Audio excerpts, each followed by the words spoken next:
আসলে আমরা মুসলিম যারা মুসলিম বলে দাবি করি তারা শিরক সম্পর্কে আমরা অবগত।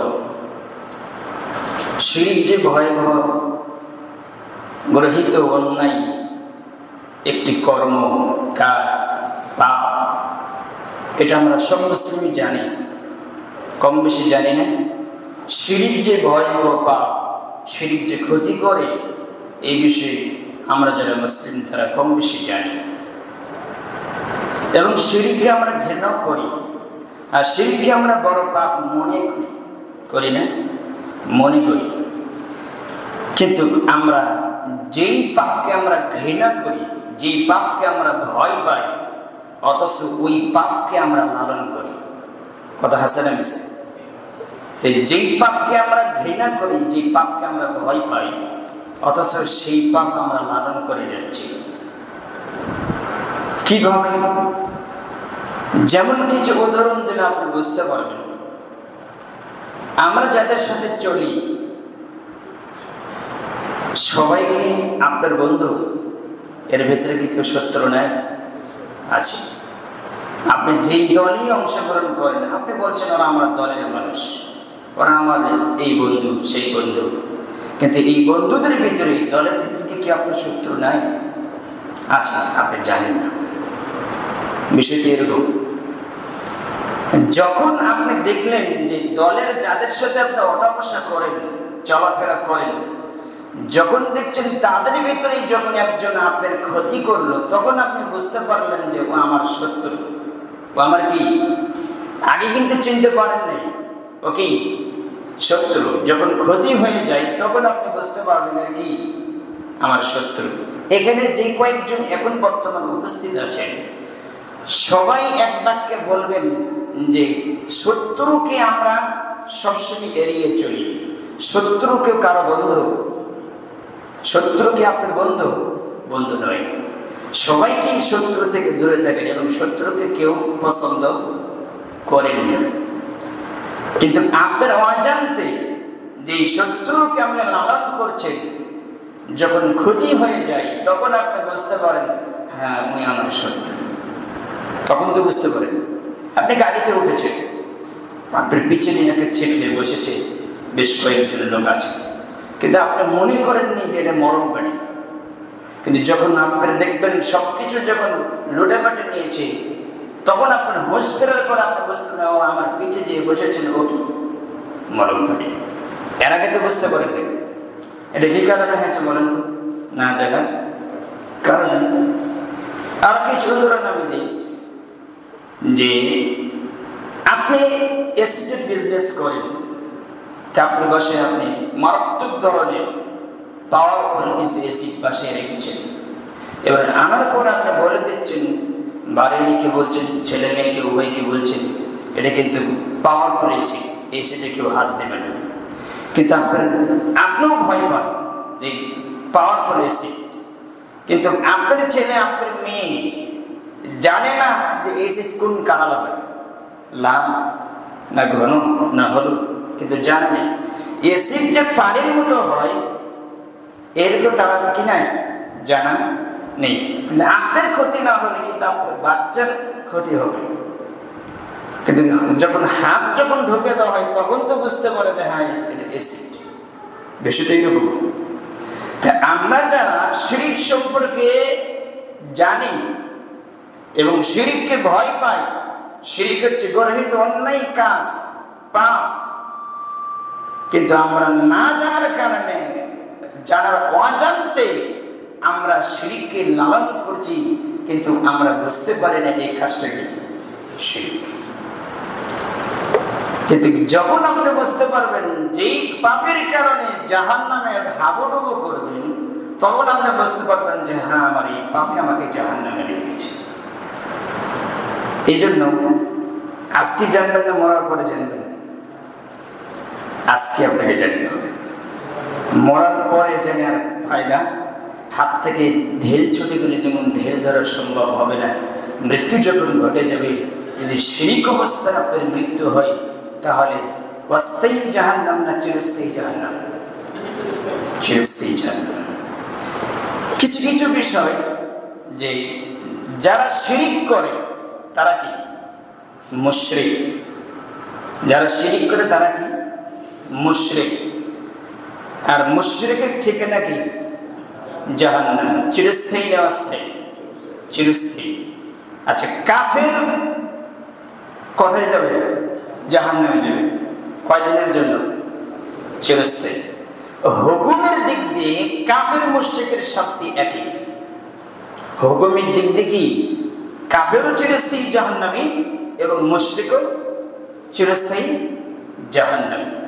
সূরা তাওবার 28 নম্বর আয়াত খুলে দেখবেন, আল্লাহ সেখানে বলেছেন যে যারা শিরিক করে তারা অপবিত্র, যারা শিরিক করে তারা কি অপবিত্র হয়ে যায়, আল্লাহ সুবহানাহু ওয়া তাআলা বলেছেন।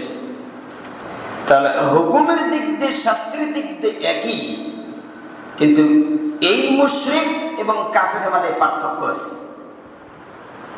কি আছে? পার্থক্য আছে না নাই? পার্থক্য আছে। এখন আমি একটা প্রশ্ন করব যে বলেন তো, হিন্দুরা কি কাফের না মুশরিক?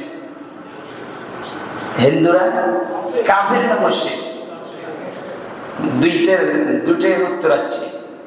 কেউ বলছেন কাফের, কেউ বলছেন মুশরিক। হিন্দুরা সরাসরি কাফের, হিন্দুরা মুশরিক নয়। মুশরিকের মধ্যে পার্থক্য আছে, মুশরিক আর কাফের মধ্যে পার্থক্য আছে। আচ্ছা, কাবা ঘর মুহাম্মদ সাল্লাল্লাহু আলাইহি ওয়াসাল্লামের আগে থেকে আছে না মুহাম্মদ সাল্লাল্লাহু আলাইহি ওয়াসাল্লাম পরে নির্মাণ করা হয়েছে? আগে থেকে আছে। এটা আগে থেকেই কাবা ঘর আছে। যে কাবা ঘরের যারা দায়িত্ব পালন করেছে তারা কি কাফের না মুশরিক? মুশরিক। তারা কিন্তু আগে কাফের হয় নাই, কাফের পরে হয়েছে। এটা না ভেঙে দিলে আপনি বুঝতে পারবেন না। কাফের পরে হয়েছে। আল্লাহ বলেছেন কুল ইয়া আইয়ুহাল কাফিরুন, সূরা কাফির নাযিল করেন, এটা পরে হয়েছে। তো ওরা আগে মুশরিক ছিল। লাত উতবা, যে ওদের যে উজ্জা যে মূর্তিগুলো ছিল, যারা ওদের ইবাদত করেছে, ওরা কিন্তু ওই লাত উজ্জা এদেরকে আল্লাহর ওলি বলেছে। কি বলেছে? আল্লাহর ওলি বলেছে। আর আল্লাহ সেটা কোরআনে উল্লেখ করেছেন, সূরা জুমার 3 নম্বর আয়াত খুলে দেখবেন, আল্লাহ সেখানে বলছে ওদেরকে যখন জিজ্ঞাসা করা হয় তোমরা এই লাত উজ্জার ইবাদত কেন করো, তাদের কেন ধর্ম ধরেছ, তারা উত্তর দিয়েছে যে ওদের ধর্ম আমরা এই কারণে ধরেছি, ওরা আমাদেরকে আল্লাহ পর্যন্ত পৌঁছে দেবে। কোন পর্যন্ত পৌঁছে দেবে? আর আল্লাহ পর্যন্ত পৌঁছে দেবে। সূরা ইউনূসের 18 নম্বর আয়াত খুলে দেখবেন, সেখানে আল্লাহ বলেছেন যে তোমরা কেন তাদের ইবাদত করো। তারা বলছে আমরা এই কারণে তাদের ইবাদত করি যে তারা আল্লাহর কাছে আমাদের জন্য সুপারিশ করবে। কথা বুঝেননি? তারা কিন্তু আল্লাহর ওলি মনে করছে এই লাত উজ্জাকে। কিন্তু বর্তমান যারা হিন্দু, তারা যে রাম নারায়ণ এগুলো কি ওলি মনে করে? কি মনে করে? আল্লাহ বলে মনে করে। কথা বুঝেননি? তারা কি মনে করে? আল্লাহ মনে করে। এরা সরাসরি কাফের, এরা মুশরিক নয়। কিন্তু মক্কার কুফাররা যারা ইবাদত করেছে আল্লাহর, কিন্তু মিশ্রিত করেছে। কথা বুঝেন নাই? মিশ্রিত করেছে। ওই যে লাত উজ্জার ইবাদত করেছে, মানে তারা আল্লাহর কাছে পৌঁছে দেবে মাধ্যম। বর্তমানে যারা পীর ধরেছে, যারা পীর আল্লাহর কাছে পৌঁছে দেবে এবং পীর সুপারিশ করবে, ওদের মধ্যে এবং তাদের মধ্যে কি পার্থক্য আছে? কোনো পার্থক্য নেই, হবে। তারা কাফের কখন হলো? মুশরিক ছিল। তার কিছু উদাহরণ দিলে আপনি বুঝতে পারবেন। আচ্ছা, মুহাম্মদ সাল্লাল্লাহু আলাইহি ওয়াসাল্লামের বাবার নাম কি? আব্দুল্লাহ। আব্দুল্লাহ শব্দের অর্থ কি? আল্লাহর বান্দা। যদি ওরা কাফেরই হতো তাহলে কি তার নাম আব্দুল্লাহ রাখত না? তারা প্রমাণ করে তারা আল্লাহর ইবাদত করেছে, তারা আল্লাহকে চেনে, তারা আল্লাহকে চেনে। কোরআনে অনেক আয়াত এসেছে তাদেরকে জিজ্ঞাসা করেন, মুহাম্মদ সাল্লাল্লাহু আলাইহি ওয়াসাল্লাম, তোমাদেরকে কে সৃষ্টি করেছে? তারা এক বাক্যে বলবে, লায়াকুলুনা আল্লাহ, আমাদেরকে সৃষ্টি করেছে আমাদের আল্লাহ। তাদেরকে জিজ্ঞাসা করো, বৃষ্টি বর্ষণ করে কে? তারা এক বাক্যে বলবে আল্লাহ। সবাই এক বাক্যে বলেছে আল্লাহ। কিন্তু পার্থক্য কোথায়? কিন্তু ইবাদত করেছি, সেই ইবাদতের সাথে অংশীদার সাব্যস্ত করেছে। যখন আল্লাহ নবী মুহাম্মদ সাল্লাল্লাহু আলাইহি ওয়াসাল্লাম বললেন, তোমরা সরাসরি আল্লাহর ইবাদত করো, লা ইলাহা ইল্লাল্লাহ, কুলু লা ইলাহা ইল্লাল্লাহ তুফলিহুন, যখন বললেন তোমরা লা ইলাহা ইল্লাল্লাহ বলো, তোমরা সফল হবে, তখন তারা অস্বীকার করলো। মুহাম্মদ সাল্লাল্লাহু আলাইহি ওয়াসাল্লাম বললেন, তোমরা এক আল্লাহর ইবাদত করো, সে ইবাদতের সাথে কাউকে অংশীদার স্থাপন করো না, তারা অস্বীকার করলো, তারা সেই কথা মানলো না। তখন আল্লাহ ঘোষণা করে দিলেন, ওরা কাফির। ওরা কি? যখন তারা অস্বীকার করলো, মেনে নিল না, তখন ওরা কি হয়েছে?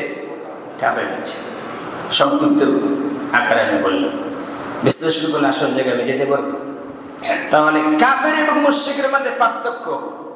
এবার বর্তমান কিছু বিদ্যান বের হয়েছে, আপনি নেটে, ফেসবুকে, আপনাকে আমি বলি, ফেসবুকে, নেটে, ইউটিউবে আপনি আলোচনা শুনেন, তো আপনাকে আমি নিষেধ করি নাই, তবে কোরআন না সুন্নাহ সম্পর্কে জ্ঞান রাখার চেষ্টা করেন। বর্তমান ফেসবুক, ইউটিউবে যারা বক্তব্য শুনেন, তারা দ্বিধাদ্বন্দ্ব বলবেন যদি আপনার সে সম্পর্কে জ্ঞান না থাকে।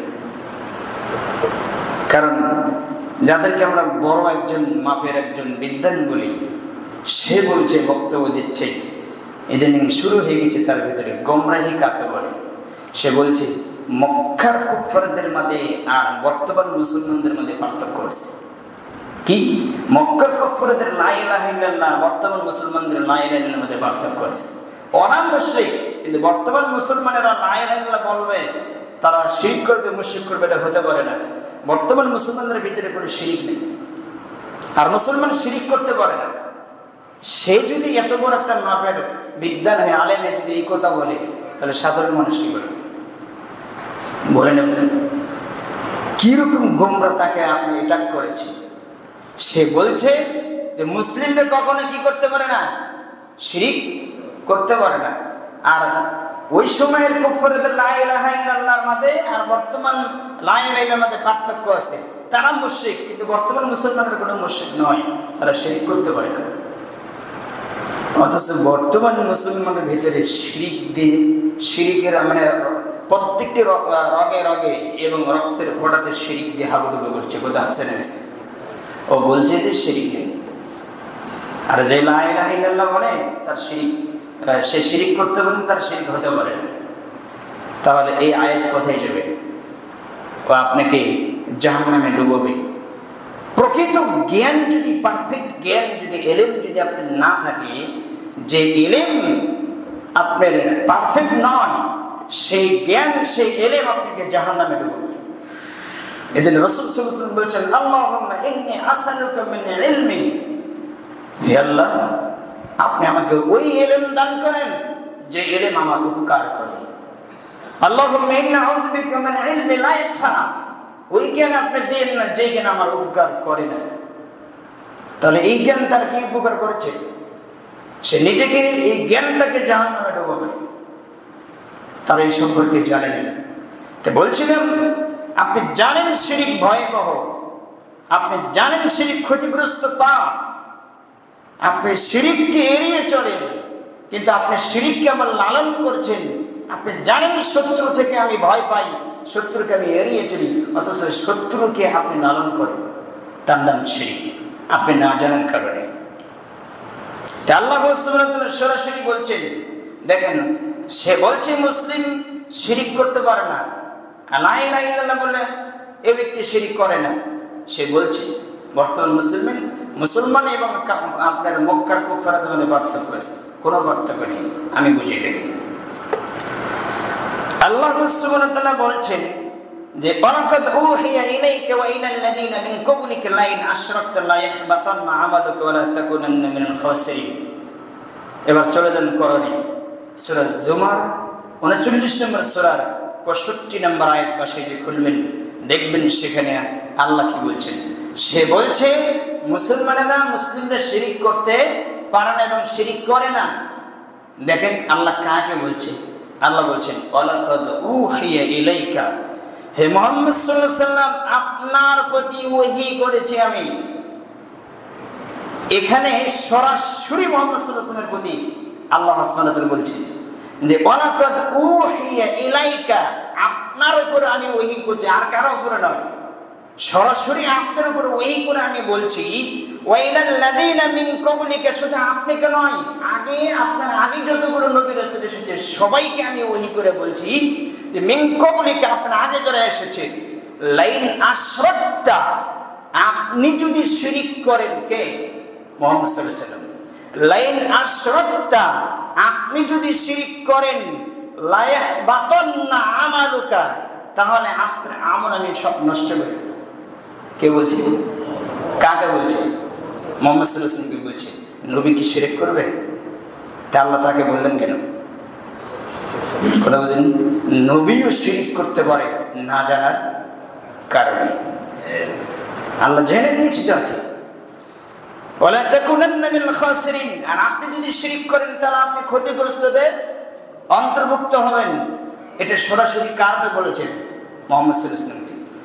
সারা পৃথিবীর মানুষের আমল যদি এক পাল্লায় তোলা হয়, মুহাম্মদ সাল্লাল্লাহু আলাইহি ওয়াসাল্লাম আমল যদি এক পাল্লা তোলে, কোনটা ভারী হবে?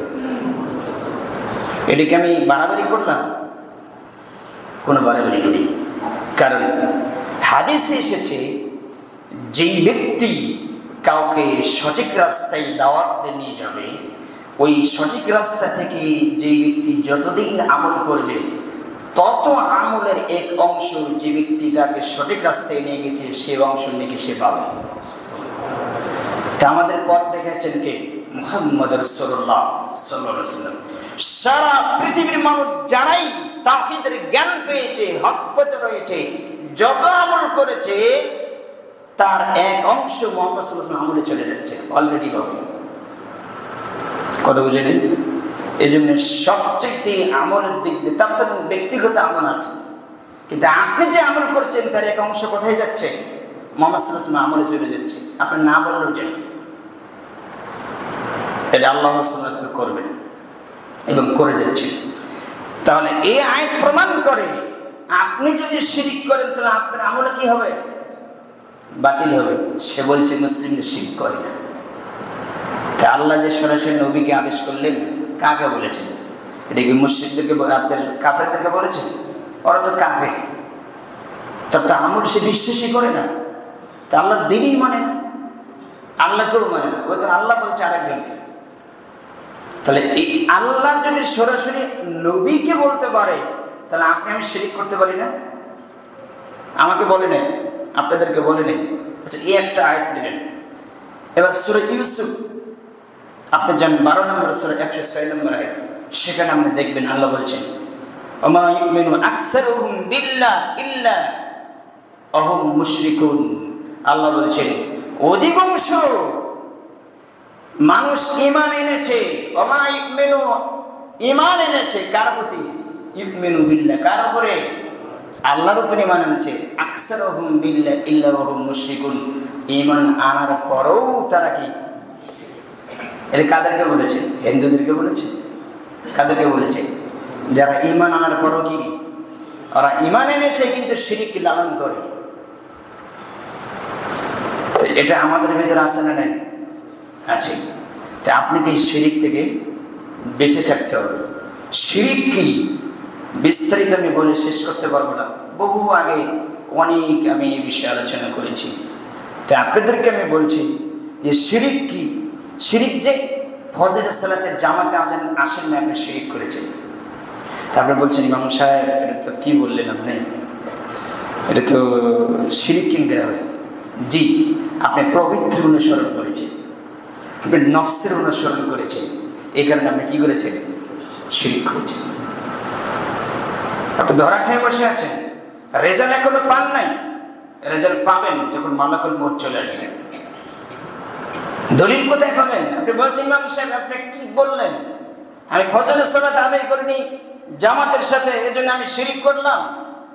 এবং সালাত আদায় করার জন্য শিরক কি বকরা হলো? জি, হাদিস 1000 আপনারা ইবনে মাজাহ পাবেন 80 নম্বর হাদিস। ইবনে মাজাহ 1080 নম্বর হাদিস। যারা ইচ্ছাকৃত করে জামাত ত্যাগ করে এবং সালাত ছেড়ে দেয় তারা কি করলো? শিরক করলো।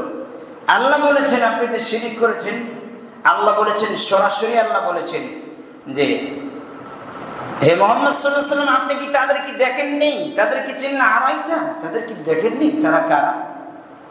এলাহু হাওয়া, যারা প্রবৃত্তির অনুসরণ করে এলাহ এবং তারা প্রবৃত্তিকে আল্লাহ মেনে নিয়েছে। তারা খেল খুশিকে কি মেনে নিয়েছে? আল্লাহ মেনে নিয়েছে। আয়াত কোথায় পাবেন? সূরা আনকাবুতের 43 নম্বর আয়াত করবেন, সেখানে আল্লাহ বলেছেন। সূরা জাসিয়ার 23 নম্বর আয়াত খুলে দেখবেন, সেখানে আল্লাহ বলেছেন ওরা ওদের খেল খুশিকে প্রবৃত্তিকে মাবুদ মেনে নিয়েছে। আল্লাহ বাদ দিয়ে যে কারো গোলামি করেন ওটা কি? কথা বলেন না কেন? আল্লাহর ইবাদত বাদ দিতে, আল্লাহর হুকুম মানা ব্যতীত যত কিছুর গায়ে আল্লাহর হুকুম মেনে চলছেন সবগুলি শিরক। এবার আপনি বলেন আপনি কোন রাস্তায় আছেন? আল্লাহ তোমাদের বোঝার এবং মানার তুমি তৌফিক দান করো, আল্লাহুম্মা আমিন। আল্লাহ সুবহানাহু ওয়া তাআলা বলছে ইন্নাল্লাহা লা ইয়াগফিরু আন ইউশরাকা বিহি ওয়া ইয়াগফিরু মা দুনা যালিকা লিমান ইয়াশাউ। আল্লাহ বলছেন যে নিশ্চয়ই আমি আল্লাহ সুবহানাহু ওয়া তাআলা যে তার সাথে আল্লাহর সাথে, আল্লাহ বলছেন যে ব্যক্তি আমার সাথে শিরক করে অংশীদার স্থাপন করবে তাকে আমি ক্ষমা করব না। এটা আল্লাহ আগে বলে দিয়েছেন। লা ইয়াগফিরু আন ইউশরাকা বিহি, যে ব্যক্তি ওয়ায়াগফিরু মা দুনা যালিকা লিমান ইয়াশা, আল্লাহ বলছেন যে ব্যক্তি আমার সাথে শিরক করবে আমি তাকে কি করব না? ক্ষমা করব না। এই শিরক ব্যতীত যদি অন্য কোনো পাপে জড়িত হয়, ওয়ায়াগফিরু মা দুনা যালিকা লিমান ইয়াশা, এটা আমার ইচ্ছা, আমি ক্ষমা করতেও পারি, তাকে শাস্তি দিতেও পারি। তবে আল্লাহ বলছেন যদি শিরক করে তাহলে আমি কি করব না? ক্ষমা করব না। এটা আল্লাহ বলেছেন সূরা নিসাই পাবেন 116 নম্বর আয়াত, সূরা নিসাই পাবেন 48 নম্বর আয়াত, দুইটা আয়াতে এসেছে। আল্লাহ বলেছেন ওয়ালা আশরাকু হাবিতা লা হাবিতা আনহুম মা কানু ইয়ামালুন। সূরা আনামের 28 নম্বর আয়াত করে দেখবেন আল্লাহ বলেছেন হে মুহাম্মদ সাল্লাল্লাহু আলাইহি ওয়াসাল্লাম আপনি বলে দেন তারা যদি শিরক করে তাদের অতীতে যা ভালো কাজ করেছে, নেক আমল করেছে, আমি সবগুলো নষ্ট করে দেব। কে বলেছে? আল্লাহ বলেছেন। এতটুকু তাও আস্থা ছিল, আমলগুলো নষ্ট করে দিয়েছে, তবু শাস্তি ভোগ করে জান্নাতে একদিন যাব, একটা রাস্তা ছিল। কিন্তু আল্লাহ কি বললেন? সূরা মাইদা খুলেন, সূরা মাইদা 72 নম্বর আয়াত খুলবেন। আল্লাহ বলছেন ইন্নাহু মাইয়ুশরিক বিল্লাহি ফাকাদ হারামাল্লাহু আলাইহিল জান্নাহ। আল্লাহ বলছেন নিশ্চয়ই যে ব্যক্তি আমি আল্লাহর সাথে অংশীদার স্থাপন করে শিরক করে আমি তার জন্য জান্নাতে হারাম করেছি। এবার আর যাওয়ার রাস্তা নেই, রাস্তাই বন্ধ। এবার কি হয়েছে? কথা বল না কেন? হারাম হয়ে গেছে কি? জান্নাত। আর জান্নাত হবে না। তা হারাম হয়ে গেলে জান্নাতের রাস্তা যদি বন্ধ হয়ে যায় তাহলে বিকল্প কোন রাস্তাতে আপনাকে যেতে হবে। কথা বুঝেন নাই? জান্নাত যদি হারাম হয়ে যায় বিকল্প কোনো জায়গাতে আপনার লাগবে থাকার জন্য।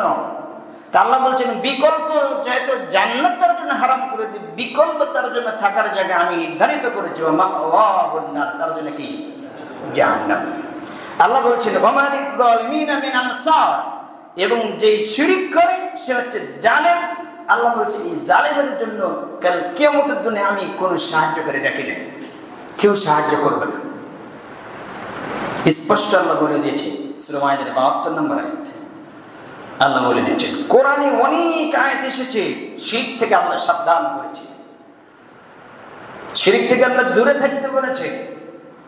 অথচ আমরা সেই শিরককে লালন করে যাচ্ছি, করি না? আপনাকে আমি বলবো কি কি লালন করছি, শুধু আপনাকে আমি হেডলাইনগুলো আমি জানিয়ে দিচ্ছি যে শিরকের ভয়াবহতা কি। দেখেন রাসূল সাল্লাল্লাহু আলাইহি ওয়াসাল্লাম ইবনে কাসিরের আপনি পাবেন প্রথম খণ্ডের ৭৮ নম্বর পৃষ্ঠায় দেখবেন, সেখানে উল্লেখ করা আছে, হাদিসটি নিয়ে আসা হয়েছে। জাবির বিন আব্দুল্লাহ থেকে বর্ণিত, তিনি বলেন, ক্বালা রাসূলুল্লাহ সাল্লাল্লাহু আলাইহি ওয়াসাল্লাম, মা মিন নাফসিন তামুতু লা তুশরিক বিল্লাহি শাইআন ইল্লা হাল্লাত লাহাল মাগফিরাতু ইনশাআল্লাহ আযাবাহা ওয়া ইনশাআল্লাহু গফারা লাহা। রাসূল সাল্লাল্লাহু আলাইহি ওয়াসাল্লাম বলেন, জাবির বর্ণনা করেন, আল্লাহর নবী বললেন, যে কোনো ব্যক্তি আল্লাহর সাথে শিরিক করা ব্যতীত মৃত্যুবরণ করবে, তার জন্য ক্ষমা বৈধ হয়ে যায়। কথা বুঝেন? সে ক্ষমা পাবে। রাসূল সাল্লাল্লাহু আলাইহি ওয়াসাল্লাম বললেন, আর যে ব্যক্তি আল্লাহর সাথে শিরিক করলো, শিরিক করা অবস্থায় মারা গেল, আল্লাহ সুবহানাহু ওয়া তাআলা তাকে কি করবেন? জাহান্নামে দিবেন। এবার আসে, এই হাদিসের ভিতরে একটা জিনিস উল্লেখ করা হয়েছে। রাসূল সাল্লাল্লাহু আলাইহি ওয়াসাল্লাম বলছেন, তার যতই পাপ থাক না কেন, কিন্তু পাপের ভিতরে বড় পাপ কি? শিরক। আল ইশরাকু বিল্লাহ, ইন্নাশ শিরকা লাযুলমুন আযীম, ইয়া বুনাইয়া লা তুশরিক বিল্লাহ, হে বাচ্চা তুমি আল্লাহর সাথে কি করো না? শিরক করো না। ইন্নাশ শিরকা লাযুলমুন আযীম কে বলেছে? লোকমান হাকিম তার সন্তানকে বলেছে। কারণ নিশ্চয়ই শিরক হচ্ছে মহা বড় অত্যাচার। জুলুম কার সাথে? আপনার রবের সাথে। আল্লাহ রাসূলুল্লাহ নবী মুহাম্মদ সাল্লাল্লাহু আলাইহি ওয়াসাল্লাম বলছেন, তার যতই পাপ থাক না কেন, ইচ্ছা করলে আল্লাহ তাকে শাস্তি দিবেন, আর ইচ্ছা করলে আল্লাহ তাকে ক্ষমা করবেন। এটা তার ইখতিয়ার। কিন্তু শিরক অবস্থায় মারা গেলে তার জন্য জান্নাতে কি হয়ে যায়? হারাম হয়ে যায়। সে আর জান্নাতে যাবে না, চিরস্থায়ী জাহান্নামে। তো কাফের যে জাহান্নামে চিরস্থায়ী থাকবে, যে শিরক করে মারা যায় সে মুশরিক, সে চিরস্থায়ী জাহান্নামে। এই হাদিসে এটা বলা। এবার আসেন আরেকটি হাদিস, মুসনাদে আহমদে উল্লেখ করা আছে, এবং আবু ইয়ালা ইবনে কাসির প্রথম খণ্ডর ৬৮ নম্বর পৃষ্ঠায় দেখবেন, এই হাদিস আরেকটি হাদিস নিয়ে আসা হয়েছে। জাবির থেকে বর্ণিত, তিনি বলেন, আন্নান নবী সাল্লাল্লাহু আলাইহি ওয়াসাল্লাম ক্বালা লা তাযুরুল মাগফিরাতু আলাল আবদি মা লাম ইয়াকাইল হিজাব। কিলা ইয়া নবিয়াল্লাহ সাল্লাল্লাহু আলাইহি ওয়াসাল্লাম ওয়া মাল হিজাব? ক্বালা আল ইশরাকু বিল্লাহ। রাসূল সাল্লাল্লাহু আলাইহি ওয়াসাল্লাম বললেন, জাবির বিন আব্দুল্লাহ থেকে বলেন, তিনি বলেন, নবী সাল্লাল্লাহু আলাইহি ওয়াসাল্লাম বলেছেন, বান্দার জন্য সর্বদাই ক্ষমা রয়েছে যতক্ষণ পর্যন্ত হিজাব বা পর্দা পতিত না হয়। যতক্ষণ পর্যন্ত সে হিজাব বা পর্দা পতিত না হয়। পর্দা মানে রাসূল সাল্লাল্লাহু আলাইহি ওয়াসাল্লাম বলেছেন, যতক্ষণ যে ব্যক্তি পর্দার ভিতরে আছে, এই হিজাবকে নষ্ট করে নেয়, পর্দাকে নষ্ট করে নেয়। তখন সাহাবের প্রশ্ন করলেন, কিলা ইয়া নবী আল্লাহ, হে আল্লাহর নবী, আমার হিজাব। হিজাব কি? আপনি যে বললেন হিজাব। রাসূল সাল্লাল্লাহু আলাইহি ওয়াসাল্লাম বললেন, হিজাব বুঝতেছ না? আল্লাহ নবীকে জিজ্ঞেস করলেন, হিজাব বা পর্দা কি? তিনি বললেন, হিজাব পর্দা হচ্ছে আল্লাহর সাথে শিরিক করা। যখন কোনো ব্যক্তি পাপ করে, শিরিকের মতন শিরিক করে, তখন তার আর পর্দা থাকে না। সে ব্যক্তি শুধু মরলি জাহান্নামে যাবে, শুধু তার মরণ থেকে যাবে। এই পর্দা হচ্ছে শিরিক। কথা বুঝেননি? এখান থেকে আপনাকে বাঁচতে হবে, এবং সবসময় আপনাকে পড়তে হবে, আল্লাহুম্মা ইন্নী আউযু বিকা আন উশরিকা বিকা ওয়া আনা আ'লামু আস্তাগফিরুকা লিমা লা আ'লামু। এটা হচ্ছে শিরিক থেকে বাঁচার দোয়া। তো মুখস্থ করে নেবেন, আজকেই মুখস্থ করে নেবেন, জরুরি। এত অলসতা করিয়েন না। আল্লাহ তুমি আমাদের বোঝার মানা তুমি তৌফিক দান করো, আল্লাহুম্মা আমিন। আরেকটি হাদিস নেন, সহিহ বুখারীতে পাবেন, কয়েকটি হাদিস এসেছে। 1238 নম্বর হাদিস করবেন, সেখানে উল্লেখ করা হয়েছে, রাসূল সাল্লাল্লাহু আলাইহি ওয়াসাল্লাম বলেছেন, মান মাতা ইশরিকু বিল্লাহি শাইআন দাখালান নার। কোন ব্যক্তি যদি শিরিক অবস্থায় মৃত্যুবরণ করে, সে ব্যক্তি কোথায় যাবে? দাখালান নার, সে জাহান্নামে প্রবেশ করবে। ওমান মাতা লা ইশরিকু বিল্লাহি শাইআন দাখালাল জান্নাহ। কোন ব্যক্তি যদি শিরিক না করা অবস্থায় মারা যায়, শিরিক করে নাই, রাসূল সাল্লাল্লাহু আলাইহি ওয়াসাল্লাম বলছেন, তার যত পাপ থাক না কেন, সে ব্যক্তি জান্নাতে যাবে। তখনই আবু যার গিফারি বলছেন, ওয়াইন জানা ওয়াইন সারাকা, চুরি করলে জেনা করলেও যাবে। রাসূল সাল্লাল্লাহু আলাইহি ওয়াসাল্লামকে প্রশ্ন করলেন, আপনি বলছেন যত পাপ থাক না কেন সে জান্নাতে যাবে, যদি শিরিক না থাকে, তো তখন তিনি বলছেন ওয়াইন জানা ওয়াইন সারাকা, সারাকা, ও চুরি করলে জেনা করলেও যাবে। রাসূল সাল্লাল্লাহু আলাইহি ওয়াসাল্লাম বলছেন, ও চুরি করলে জেনা করলেও যাবে। কি বুঝলেন? রাসূল সাল্লাল্লাহু আলাইহি ওয়াসাল্লাম মেরাজে গেলেন, 5 ওয়াক্ত সালাত নিয়েছিলেন, সূরা বাকারার 2টি আয়াত নিয়েছিলেন। আসার শেষ মুহূর্তে আল্লাহ বলছেন, এই মুহাম্মদ থামো, একটা জিনিস নিয়ে যাও। হে মুহাম্মদ সাল্লাল্লাহু আলাইহি ওয়াসাল্লাম, একটা জিনিস নিয়ে যাও। কি? এটা তোমার উম্মতের জন্য আমি অবলম্বন দিলাম, পুরস্কার দিলাম। সেটা কি? মুহাম্মদ সাল্লাল্লাহু আলাইহি ওয়াসাল্লামকে বললেন, আল্লাহ বললেন, শোনো, তোমার উম্মতকে জানিয়ে দিও, যত পাপ থাক না কেন, আনানাস সামাওয়াতি ওয়াল আরদ, আসমান জমিন পরিমাণ পাপ, যদি তোমার ওই উম্মতের ওই ব্যক্তির ভিতরে যদি শিরিক নামে কোনো পাপ না থাকে, যতই পাপ থাক না কেন, আল্লাহ উবাদি, আমি তার ওই পাপগুলো ক্ষমা করতে আমি পরোয়া করব না। তুমি বলে দিও, যদি শিরিক না থাকে তাহলে আমি আল্লাহ রাসূল তাকে ক্ষমা করে জান্নাত দিয়ে দেব। কি না থাকলে বলেন তো? এবার আপনি ভাবেন তো, গণতন্ত্র, রাজতন্ত্র, সমাজতন্ত্র, অর্থতন্ত্র, রাজনীতিতন্ত্র কিসের উপর চলে? আমি বলছি না আপনি করেন, কই পাইছেন? কে দিয়েছে আপনাকে? কোথায় পেয়েছেন? আরে 8 বছর ধরে আলোচনা শুনছেন, আপনার পরিবর্তন কোথায়? এখনই মারা গেলে তো জাহান্নামে চলে যাবেন। আপনার পরিবর্তন কোথায়? আপনি কি বোঝাতে চাচ্ছেন আমাকে? পৃথিবীর জমিনে যদি আমরা আপনাদের উপকার না করতে পারি, তাহলে আপনি লিখতে আমি দিব, বেদাতি কোন আলেম আপনার উপকার করতে পারে না। আরে আপনার নাম বললে আপনি কষ্ট পাবেন, হানাফির নাম বললে আপনি কষ্ট পান। হানাফি আমাদের ভাই, আমি এই কথা বলছি না, আপনাকে আমি ভাই মনে করি, তবে সব হানাফি নয়। হানাফিদের ভিতরে কিছু উগ্র মেজাজে কিছু হানাফি আছে, আছে না নেই? আছে। হানাফি ভাইদের ভিতরে কিছু ভালো আছে, তারা শিরিক থেকে, বেদাত থেকে বাঁচার চেষ্টা করে। আপনি তাকিয়ে দেন যে হানাফি মাযহাব আপনি নাম দিয়েছেন, আপনি দেখেন এই বাংলার জমিনে 250 মাজার আছে, 250 পীর আছে, সবগুলো হানাফির দ্বারা তৈরি। কথা আছে না? আর আহলে হাদিসের একজনও মাজার করেনি, কিন্তু আপনারা সেই মাজারকে টিকে রেখেছেন। সেই মাজারের বিরুদ্ধে যদি কোনো আলেম কথা বলে, তাহলে তাকে সরকারের কাছে বিচারে আপনি তাকে বন্দী করে কি লাভ? ক্ষমতা কয়দিন টিকবে? আর তারাও তো বক্তব্য দিচ্ছে যে আল্লাহ বেদাত করে মিলাদ পড়ে মিলাদের ওই স্থানীয় জায়গায় আপনি দোয়া করতেছেন, হাত তুলে, আল্লাহ আমাদের বেদাত থেকে, শিরিক থেকে মুক্ত করুন। হবে? করছে না? এই জন্য সৌদি আরবের একজন আপনার বাংলাদেশি আলেমের কাছে সৌদি আরবের একজন মানুষ প্রশ্ন করছে, সাধারণ মানুষ প্রশ্ন করছে যে হুজুর, যে সৌদি আরবের কিছু মানুষকে আমি দেখি ঠান্ডা খেতে, ঠান্ডা চেনেন? ঠান্ডা কিন্তু অনেকে চেনেন না, তো ঠান্ডা খায় দেখি, এই ঠান্ডা কি হালাল না হারাম? তখন সে আলেম বলছে যে ঠান্ডার মধ্যে যদি অ্যালকোহল থাকে তাহলে ওটা খাওয়া হারাম, আর যদি অ্যালকোহল না থাকে তাহলে ওটা খাওয়া হালাল। এ ঠান্ডা বলতে সে কি বুঝেছে বলেন তো? ঠান্ডা বলতে একজন খাদ্য বুঝেছে, খাবার, কিন্তু ঠান্ডা কি খাবার? খাবার না, এটা একটা প্রাণী, যেটা সৌদি আরবে দেখতে পাবেন, যেটা মরুভূমিতে দেখতে পাবেন ঘাস খায়। কি খায়? ঘাস খায়, ওটা খাওয়া যায়। ওটা কিন্তু গুইসাপ না। আমাদের দেশে যে গুইসাপ দেখা যায়, মুরগির বাচ্চা খায় এবং প্রাণী খায়, ওটা খাওয়া হারাম, কিন্তু ঠান্ডা খাওয়া কি হালাল। কিন্তু ও ফতোয়া দিচ্ছে যদি অ্যালকোহল থাকে, তার মানে ও চেনে না। তা আমাদের আলেমদের অবস্থা কি? আমার কথা বুঝেননি?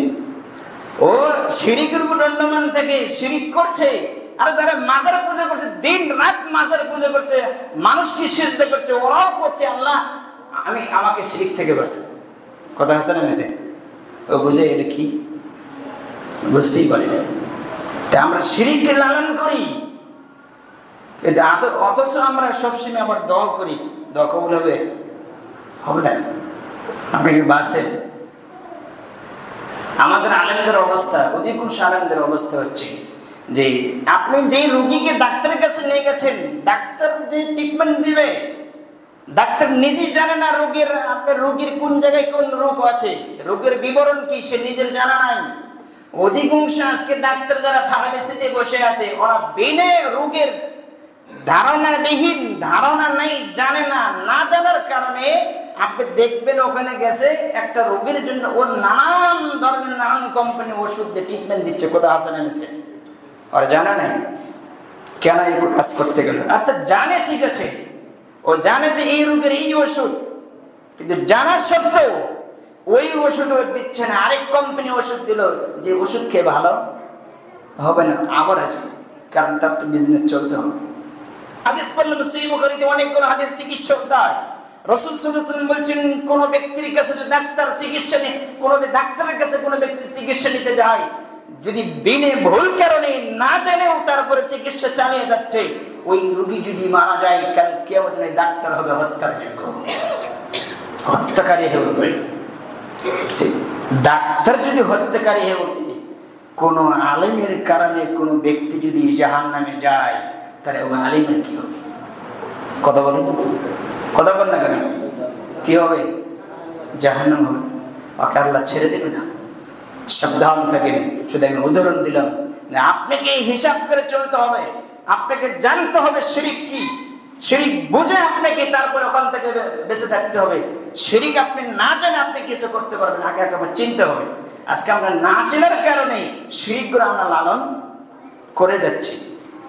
যেমন কিছু শিরিক, এবার আমি বলা বিস্তার করবো না ইনশাল্লাহ। এবার আসেন যে প্রকাশ্য শিরিক এবং গোপন শিরিক, শিরিক দুটো পার্থক্য আছে। শিরিকে আকবার, শিরিকি আসগার, ছোট শিরিক, বড় শিরিক। বড় শিরিক করলে তার ঈমানও থাকে না, ইসলাম থাকে না, তার সবকিছু নষ্ট হয়ে যায়, তার আমলও নষ্ট হয়ে যায়। ছোট শিরিক করলে তার ঈমান নষ্ট হয় না, তবে ওই শিরিক যদি আমল মিশ্রিত হয়, শিরিক মিশ্রিত আমল হয়, তাহলে সে আমলগুলো সবগুলো নষ্ট হয়ে যাবে, আমল টিকবে না। কথা বুঝলেন? তার কিছু আমি উদাহরণ দেব। মান হালাফা বিগাইরিল্লাহি ফাকাদ কাফারা ওয়া আশরাকা, যেই ব্যক্তি গায়রুল্লাহর নামে কসম বা শপথ করলো, সে ব্যক্তি শিরিক করলো, কুফরি করলো। কার নামে? এটা আমাদের ভিতরে আছে না নেই? মা বোন ভালো করে শোনেন। এমনিতে আপনি কসম করেন, তোমার চোখের কসম। আরে মসজিদে থেকে, আল্লাহর ঘরে থেকে কসম করে কইতেছে আমি কাজ করি নাই, বলি কি না? কোরআনের শপথ, কোরআন হাতে নিয়ে বলি না আমরা? কোরআনের কথা বল না কেন? কোরআনের শপথ, এটা কি শিরিক? এটা কি চোখের কসম, মায়ের কসম, সন্তানের কসম, সন্তানের মাথায় হাত রেখে করছে আমি কাজ করি। আরে মাটির উপর দাঁড়ায় থেকে কইতেছি কসম করে কাজ করি নাই, এগুলো বলি না আমরা? মান হালাফা বিগাইরিল্লাহ, আল্লাহ ব্যতীত যত রকমের কসম রয়েছে সবগুলো কি শিরক। আসলে নাই, আপনি কিছু মনে করলেন না। অথচ এই শিরকের ধারণা আপনার অন্তরের যেটা বেশি ধরনের, যেদিকে বেশি লাগানো হবে, বেশি যাবে, বিশ্বাস যেদিকে যাবে, সেই ব্যক্তি খাঁটি মুশরিক হয়ে যাবে, খাঁটি কাফের হয়ে যাবে, তার কিছুই থাকবে না। ছোট শিরিক থেকে বড় আকার ধারণ করে। কথা বুঝেননি? ছোট শিরিক থেকে বড় আকার ধারণ করে।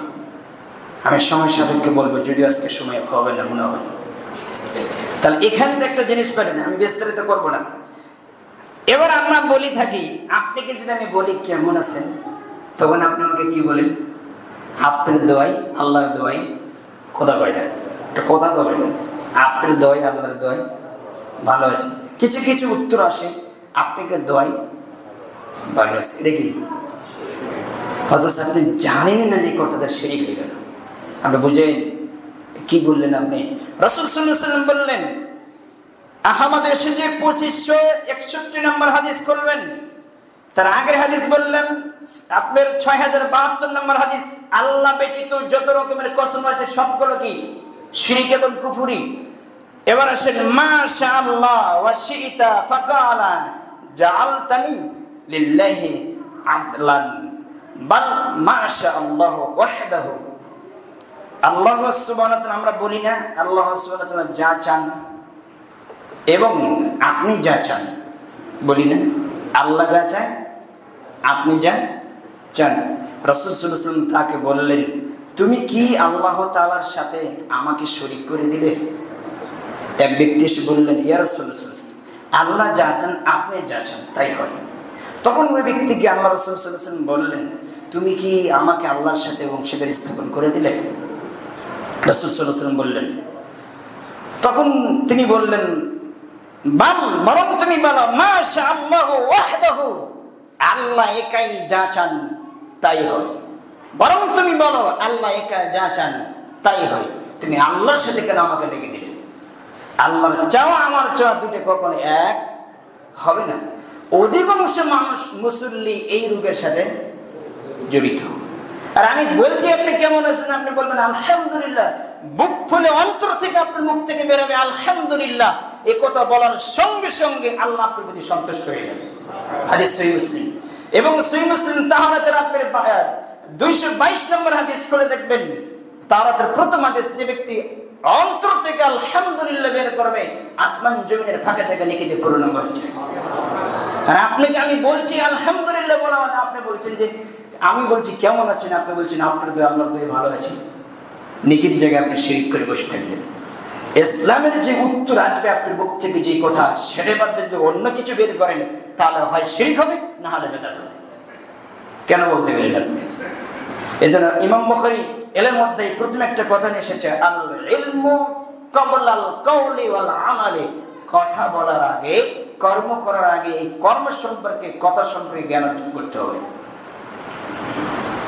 এলেন বিষয়ে, জ্ঞান বিষয়ে আপনার কোনো কান খাড়া নেই, আপনার কান মেতে গেছে, কান বধির হয়ে গেছে।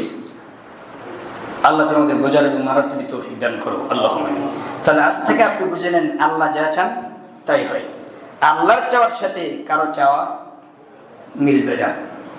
আপনি দেখেন আল্লাহ বলে দিচ্ছেন দোয়া কিভাবে করবে। সূরা বাকারার 216 নম্বর আয়াতটা খুলবেন বা সেইটা দেখবেন, সেখানে আমরা বলি না, দোয়া করতে বলি না, আল্লাহ আমার অমুক জমিটা আমাকে নিয়ে দাও, আমার অমুক মেয়ে আমার লাগবেই, আমার অমুক ছেলে আমার দরকার, আমার ওই জমিটা আমার লাগবে, এইভাবে নির্দিষ্ট করে দোয়া করি না। আল্লাহ বলছে নির্দিষ্ট দোয়া তুমি করিও না। আল্লাহ সেখানে বলে দিচ্ছে, আল্লাহ বলে দিচ্ছে তুমি যেটা নির্দিষ্ট করছো, তুমি সেই সম্পর্কে তোমার জানা নাই, ওর ভিতরে কল্যাণ আছে না অকল্যাণ আছে।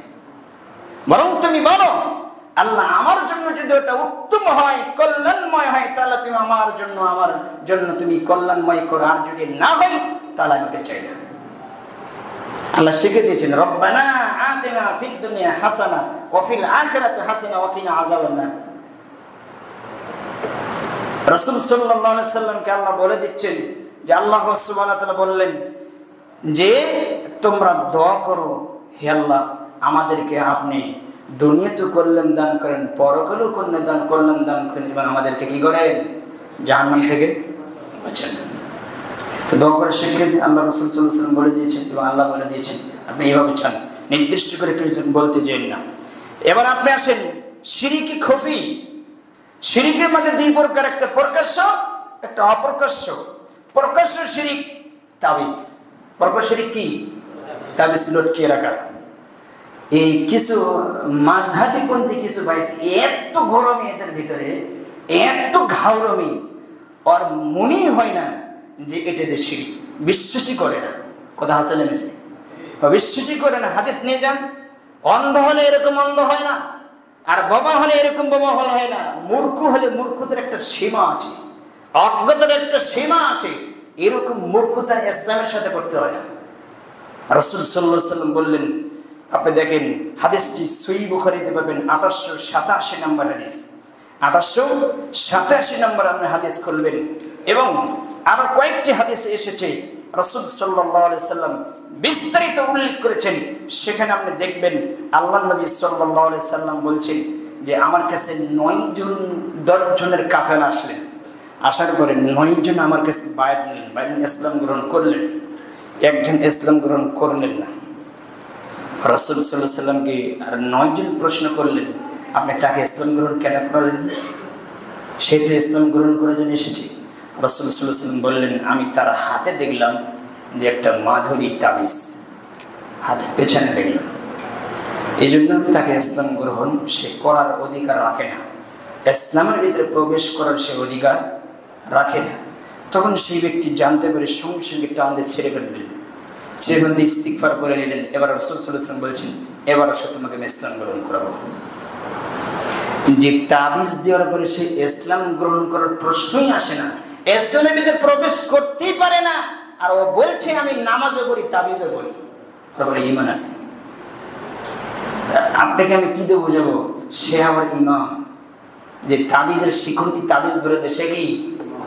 সে ইমাম। এখান থেকে একটা জিনিস আমি যেটা আমার মাথায় কাজ করছে, বলতে চেয়েছিলেন না, আমার মাথায় এসেছে।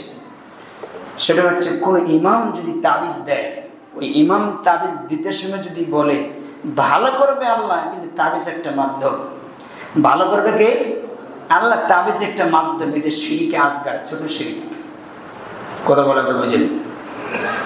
আর যদি বলে যান আপনাকে যে তাবিজ দিলেন ভালো হবেই, যান, এতে কোনো সন্দেহ নেই, তাহলে বড় শিরিক, শিরিকে একবার ওই ইমামের পেছনে নামাজ হবে না, ও মুশরিক। কারো সালাত হবে না, সবার সালাত বাতিল হয়ে যাবে। আপনি তো জানেনই না আপনার হুজুরের অবস্থা। আপনি বলেন এবার আপনার অবস্থা কি হতে পারে?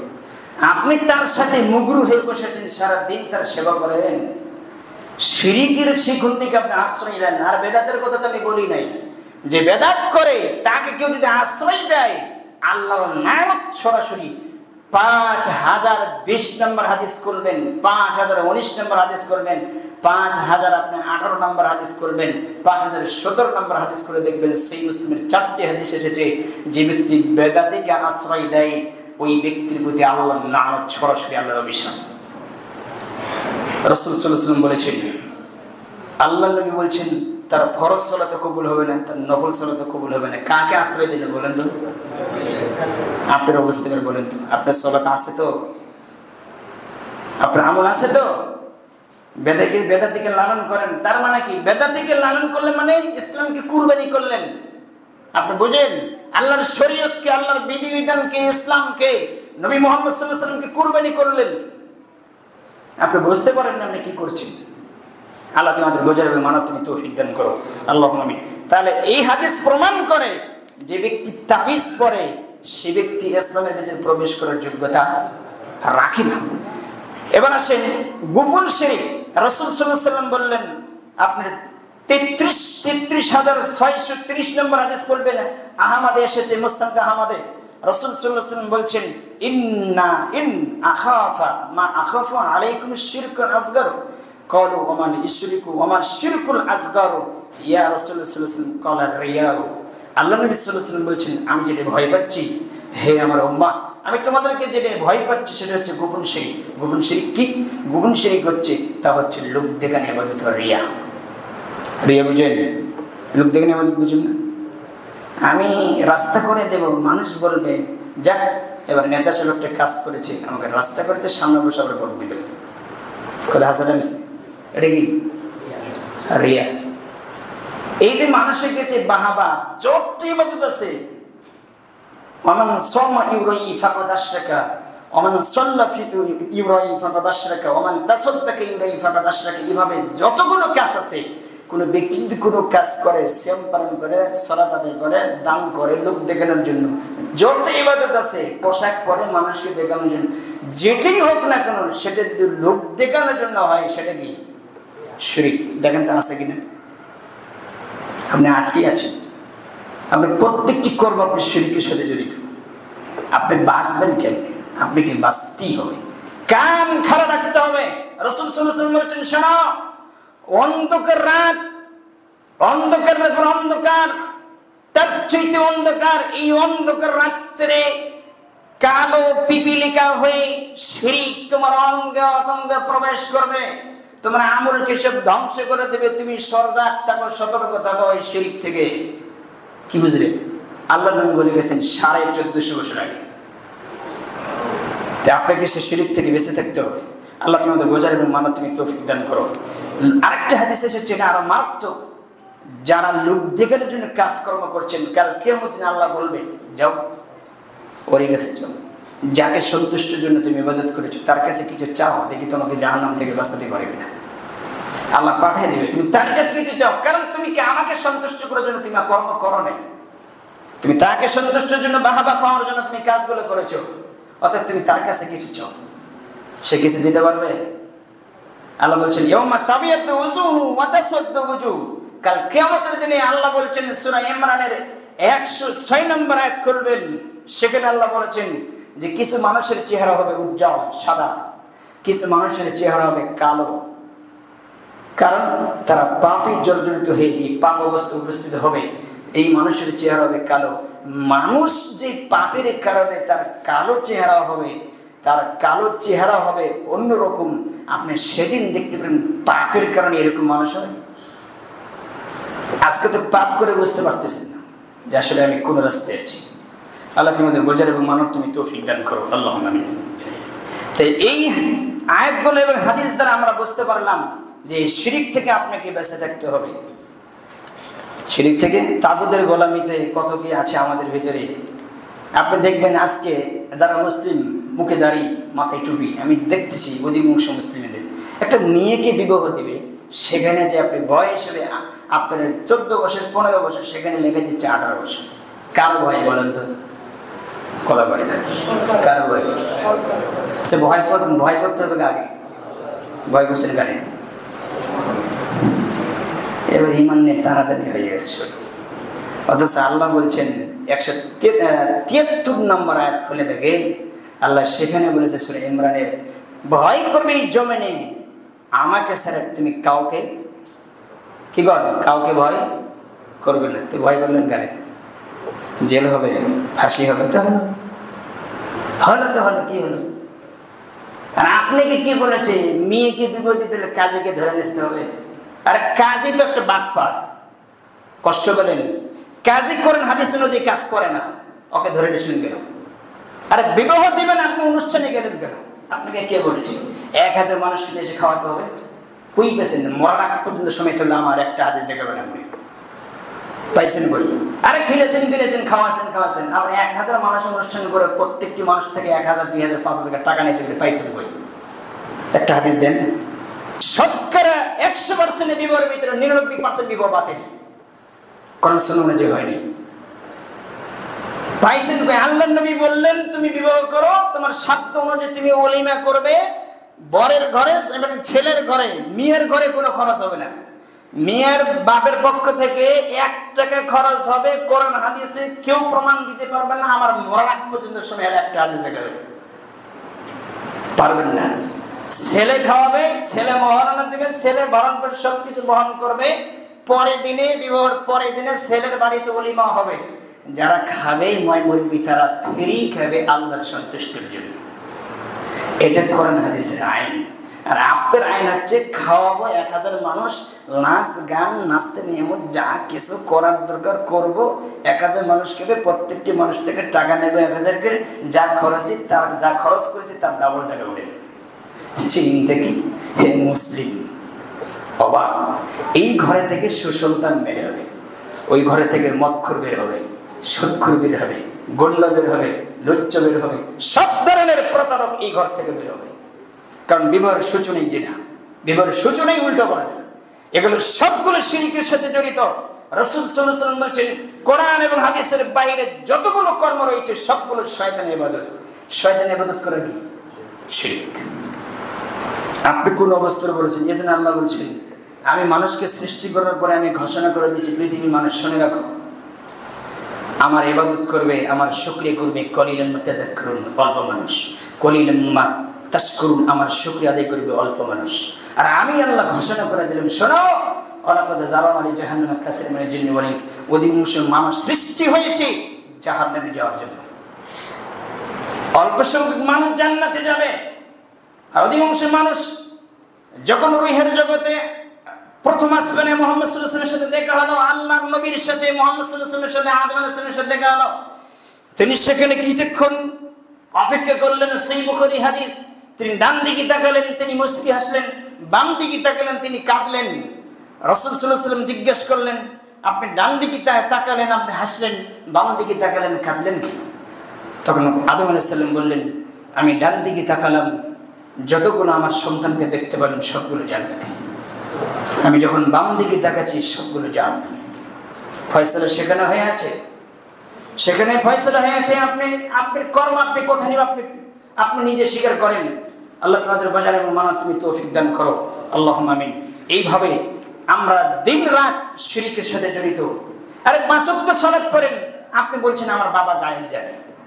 কথা হাসান আমি, গায়েব কেউ জানে? গায়েব কেউ জানে না। সূরা আপনি খুলে দেন নামলের 65 নম্বর আয়াতে আল্লাহ বলছেন, আসমান এবং জমিনের ভিতরে যারাই আছে, আসমান এবং জমিনে, শুধু জমিন বলা হয়নি, আসমান এবং জমিনের ভিতরে যা কিছু আছে কেউ গায়েব জানে না, আমি আল্লাহ ছাড়া। এবং এটাও জানে না যে কখন তাদের মৃত্যু হবে এবং কখন তাদের কবর থেকে বের করা হবে, এটা তারা জানে না, অতএব আমি আল্লাহ জানি। 59 নম্বর আয়াতে আল্লাহ বলছেন যে আসমান জমিনের গায়েবের চাবিকাঠি আমি আল্লাহর হাতে। এরপরও টাকা পয়সা খরচ করে আপনি কবিরাজকে যে বলছেন যে আমার তো একটা হারিয়ে গেছে জিনিস, একটু বাড়ি করে দেবেন, এই কথা বললি মোহাম্মদ সাল্লাল্লাহু আলাইহি ওয়াসাল্লাম বলছেন তার 40 দিনের সালাত বাতিল, তার 40 দিন সালাত কবুল হবে না। কাফারা বিমা উনজিলা মুহাম্মদ সাল্লাল্লাহু আলাইহি ওয়াসাল্লাম, মুহাম্মদ সাল্লাল্লাহু আলাইহি ওয়াসাল্লাম যা কিছু নাজিল হয়েছে সবগুলো সে অস্বীকার করে, সে কাফের, তার ঈমান নাই। অথচ আপনি যে বলছেন কবিরাজকে এবং হুজুরকে বলছেন একটু বাড়ি করে দেন না, যে গিয়েছে তার ঈমান নেই, সে কাফের হয়ে গেছে এবং সে মুশরিক হয়ে গেছে। আল্লাহ তুমি আমার বোঝার এবং মানার তুমি তৌফিক দান করো আল্লাহ। এইভাবে কোরআন হাদিসের অনেক আয়াত এসেছে, আল্লাহ বারবার সতর্ক করেছে যে তুমি শিরিক থেকে বাঁচো এবং নিজেকে শিরিক থেকে বাঁচাও। রাসূল সাল্লাল্লাহু আলাইহি ওয়াসাল্লাম বলেছেন যে নিজেকে শিরিক থেকে তুমি দূরে রাখো, কারণ শিরিক যদি তোমার ভিতরে না থাকে তাহলে আল্লাহ সুবহানাহু ওয়া তাআলা তোমাকে আল্লাহ মাফ করে দিবে। যদি পাপ থাক না কেন আল্লাহ তোমাকে কি করে দেবে? ক্ষমা করে দেবে। একটা হাদিস নিয়ে যান, যেটা আমি বলতে চেয়েছিলাম না, আপনার ইবনে কাসিরের প্রথম খণ্ড 540 নম্বর পৃষ্ঠায় দেখবেন হাদিসটি নিয়ে আসা হয়েছে। রাসূল সাল্লাল্লাহু আলাইহি ওয়াসাল্লাম বলছেন যে আল্লাহ নবী সাল্লাল্লাহু আলাইহি ওয়াসাল্লাম বললেন, একটি বক্তব্য শুনে রাখো পৃথিবীর মানুষ, যেটা আমি তোমাদেরকে লক্ষ্য করে বলছি, তোমরা ইস্তিগফার, লা ইলাহা ইল্লাল্লাহ ইস্তিগফার বেশি বেশি করো এবং পড়ো। অতএব শয়তান বলছে, এবার রাসূল সাল্লাল্লাহু আলাইহি ওয়াসাল্লাম বলছেন যে শয়তান বলে আমি মানুষকে ধ্বংস করি পাপ দ্বারা। কি দিয়ে ধ্বংস করে? পাপ করানোর দ্বারা আমি, শয়তান বলছে, মানুষকে ধ্বংস করে দিই, পরকাল থেকে আমি দূরে সরিয়ে দিই, জান্নাতের রাস্তা থেকে সরিয়ে দিই, আমি জাহান্নামের রাস্তা দান করে দিই। কিন্তু রাসূল সাল্লাল্লাহু আলাইহি ওয়াসাল্লাম বলছেন শয়তান পরে আরেকটি বাক্য বললেন, এবং মানুষ আমাকে ধ্বংস করে লা ইলাহা ইল্লাল্লাহ দ্বারা, ইস্তিগফার দ্বারা। কি দ্বারা বলেন তো, মনে রাখবেন তো, শয়তান কি বললেন? আমি মানুষকে ধ্বংস করি কি দ্বারা? পাপ দ্বারা। আর মানুষ আমাকে কি দ্বারা ধ্বংস করে? লা ইলাহা ইল্লাল্লাহ এবং ইস্তিগফার দ্বারা। পড়বেন তো, ইস্তিগফার সবসময় ধরে রাখবেন। এবার শয়তান আবার পাল্টা বলছে, যখন ইস্তিগফার পরে, লা ইলাহা ইল্লাল্লাহ পরে, যখন আমাকে ধ্বংস করে তখন আমি আল্লাহ, শয়তান বলছে, রাসূল সাল্লাল্লাহু আলাইহি ওয়াসাল্লাম বলছেন, তখন শয়তান পাল্টা আরেকটি বলছে যে আমি আবার পাল্টা তাদের কাছে অস্ত্র ধারণ করি, যে অস্ত্র আমি রেডি করি সেটা হচ্ছে আমি তখন তাদেরকে লাগিয়ে দিই প্রবৃত্তির গোলামি দ্বারা। প্রবৃত্তি বুঝে, মন যা চায় তাই করে। এই প্রবৃত্তির গোলামি তাবেদারি যেই দিন মুসলিম ছেড়ে দেবে সেদিন মুসলিম হবে আসল মুসলিম। আজকে প্রত্যেকটি মুসলিম প্রবৃত্তির গোলাম হয়ে আছে। আল্লাহ তোমাদের বোঝার মতো মানার তুমি তৌফিক দান করো। মন চাইলে যা ইচ্ছে তাই করবেন, তা হবে না। হুজিবাতিন নার বিশহাওয়াত, হুজিবাতুল জান্নাহ বিল মাকার, সহিহ বুখারী হাদিস 6487 নম্বর হাদিস করবেন। সেখানে মুহাম্মদ সাল্লাল্লাহু আলাইহি ওয়াসাল্লাম বলছেন হুজিবাতিন নার বিশহাওয়াত, এবং জাহান্নামকে ঘেরাও করা হয়েছে মনের প্রবৃত্তি দ্বারা, খায়েশ, কামনা বাসা দ্বারা, ইচ্ছা দ্বারা জাহান্নামকে ঘেরাও করা রাখা হয়েছে। ওয়া হুজিবাতিন নার বিশহাওয়াত ওয়া হুজিবাতুল জান্নাহ বিল মাকার, এবং জান্নাতকে ঘেরাও করে রাখা হয়েছে নিয়ম নীতি দ্বারা, কষ্ট ক্লেশ দ্বারা, বালা মুসিবত দ্বারা জান্নাতকে ঘেরাও করে রাখা হয়েছে। আর মনের কামনা বাসনা দ্বারা কি ঘেরাও করা হয়েছে? জাহান্নাম। ফজরের সালাত পড়ে না যে জাহান্নামে যাবে সে, নিজের ইচ্ছে মতে চলে যে জাহান্নামে যাবে সে। মুহাম্মদ সাল্লাল্লাহু আলাইহি ওয়াসাল্লাম সৃষ্টি হওয়ার আগে, এই জমিনে আসার আগে, আদম আলাইহিস সালাম আসার আগে, এবং জিবরিল আলাইহিস সালাম যখন আল্লাহ জান্নাত রেডি করে, জাহান্নাম রেডি করে, তখন থেকে তাকে বলে দেওয়া হয়েছে যারা প্রবৃত্তির অনুসরণ করবে তাদেরকে দিয়ে জাহান্নাম ভরানো হবে। সেইখানে বলে দেওয়া হয়েছে, সহিহ বুখারীতে হাদিস এসেছে। আল্লাহ তোমাদের বোঝার এবং মানার তুমি তৌফিক দান করো। আল্লাহ তোমাদের বোঝার এবং মানার তুমি তৌফিক দান করো।